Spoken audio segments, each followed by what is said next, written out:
En fait, c'est ça, je crois que j'ai à peu près compris ça, il me semble, hein. C'est tellement absurde. Mais non, je sais même pas pourquoi je dois me justifier, mais mes parents ne sont pas racistes, non. Et finalement, ces explications qu'elle a faites, c'était plus un écran de fumée pour ne pas révéler les vraies horreurs qu'elle a fait subir à ma famille.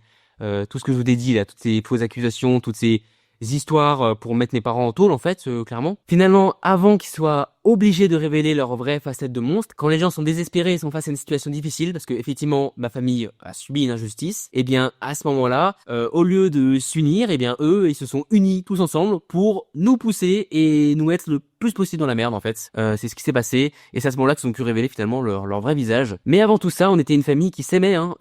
Moi, j'aimais mes oncles et tantes, mes cousines aussi. On s'entendait très bien. J'étais souvent gardé par mes oncles et tantes. Mes parents regardaient souvent les cousines. Ma mère adorait Verity, ça se passait super bien. J'adorais ma grand-mère. Je l'aimais beaucoup. Vraiment, je l'aimais beaucoup ma grand-mère et elle aussi. Ça a été très dur d'apprendre tout ça, de savoir que bah, c'était des monstres. En fait, pour moi, mes oncles et tantes et ma grand-mère, c'est comme s'ils étaient morts. Voilà. C'est plus les mêmes personnes qui sont en face de moi. Je les reconnais plus en fait. Moi, ça fait quasiment 10 ans maintenant que je les ai pas vus et bah pour moi, c'est juste des gens morts.